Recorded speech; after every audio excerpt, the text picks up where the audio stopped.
Suportado ng Luxembourg ang kandidatura ng Pilipinas para maging miyembro ng United Nations Security Council na pagbobotohan sa Marso. Layon ng kandidatura ng Pilipinas na masigurong may sapat na suporta ang bansa kaugnay ng usaping pang-teritoryo. Si Alvin Pelobelio para sa detalye ng balita. Sa darating na ikatatlo ng Hunyo, nakatakda ang eleksyon ng United Nations Security Council para sa 2027 hanggang 2028 kung saan 5 non-permanent members ang mapipili.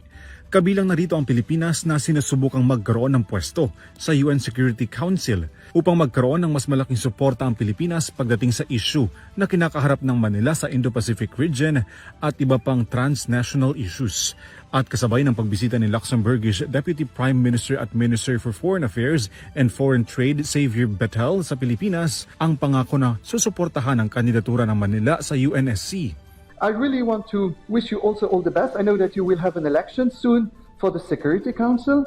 As you know, Luxembourg will do everything we can to support also the candidature of the Philippines, as we spoke just also before, because it will be important in the Security Council in this difficult time that we will have and that we have for the moment, to have a country we can trust. Lumagda rin sa kasunduan sina Foreign Affairs Secretary Maria Teresa Lazaro at Bettel tungo sa bilateral na konsultasyon sa pagitan ng Pilipinas at ng Luxembourg. Kabilang dito ang political dialogue sa pagitan ng dalawang bansa, gayon din ang pagtalakay sa issue sa rehiyon at multilateral issues. We highlight this meeting today, which you have witnessed the signing of the MOU on bilateral consultations.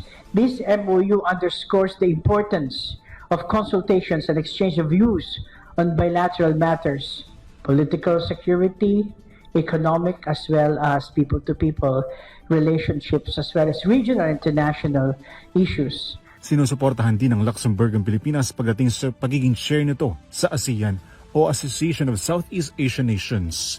In our frank and insightful discussions on international concerns of mutual interest, we emphasize our shared commitment to multilateralism and the respect for the rule of law.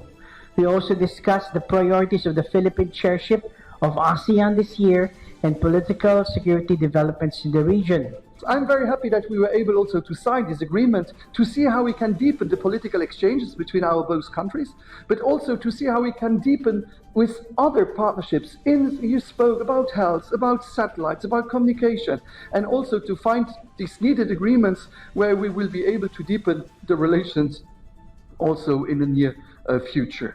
Binigyan din ng opisyal mula sa Luxembourg ang kahalagahan ng rule of law sa gitna ng mga sigalot sa West Philippine Sea.